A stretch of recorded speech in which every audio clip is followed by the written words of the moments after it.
अध्ययन निष्पत्ती 9.2.1 कविता साभिनय म्हणतात आणि यमकयुक्त शब्द ओळखतात.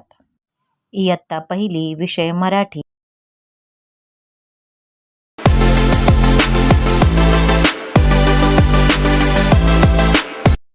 मुलांनो, तुम्हाला आभाळातला गोल प्रकाश दिसतो का? रात्री आकाशात येऊन हसत हसत आपल्याकडे पाहणारा तो कोण आहे? हो, बरोबर, तो म्हणजे आपला चांदोबा.